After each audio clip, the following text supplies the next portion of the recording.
Welcome back. We're joined once again in studio by our power woman, Claire Brown. And Claire's here. Today we're talking about October marks Domestic Violence Awareness Month. And for today's segment, in addition to Claire, we're also joined virtually by Juwan Archer, the founder and president of Women's Own Worth, which is a local organization that focuses on the empowering victims of domestic abuse.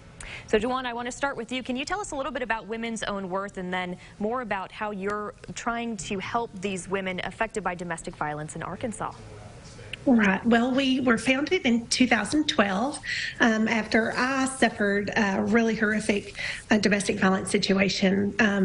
So friends, family, community, we started this grassroots organization that has just blossomed into so much more. We started originally just to help people with mental health therapy. We pay for Arkansans to get mental health after trauma.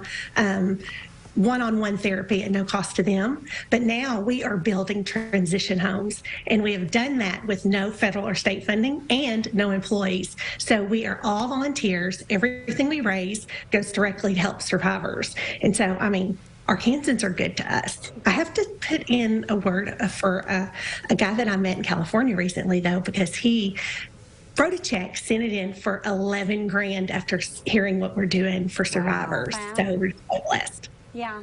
And so, Juwan, you know, I did not know about your organization. And then when Power Women took off, you know, it became very clear how many women were in need due to domestic violence. And so then referring them to you to get the help that they needed. So, you know, if someone did want to get involved or if someone did need help and was in a domestic violence abuse situation, how would they go about that? Who would they call? What would they do? And then how can one get involved into the organization? Right. So the first thing you want to do is listen to somebody when they're giving you their story, because if you are somebody that they are secure enough telling, please listen and give that person time.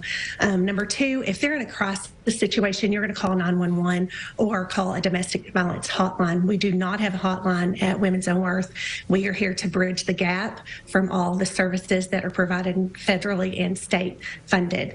One thing that I always post on your Power Women Little Rock page is this survivor guide. This is a guide that helps individuals that might be suffering from domestic violence or they have a friend. If you have this guide, you have all the numbers for the state's shelters. You have a power wheel that tells you, is this really domestic violence that I'm going through? I mean, this is a lifesaver. It has custody plans. It has safety plans. It has so much, and it's free. You can download this link, and hopefully, Claire, you'll be able to get this on, and KARK will be able to have the numbers for our domestic hotlines and for the link to this guide, because seriously, it's a lifesaver. There's only a few states that have it, and we're blessed in Arkansas to have it. Absolutely, and we will again have that on our website, KARK. I do want to quickly pull up some info that we have on Wowapalooza, which is the Women's Own Worth Gala. It's happening this Friday, October 7th at 5:30 at the Arkansas Governor's Mansion. It includes live music, dinner, a silent auction, and half of this year's Wowapalooza event proceeds are going to continue to go towards those first transition homes. So, Claire and Juwan, thank you so much for coming on today and talking about this. Thanks, Juwan. Of course, we're going to have all the info as well on KARK.com, so you'll have the latest there. We're going to be right back after this break.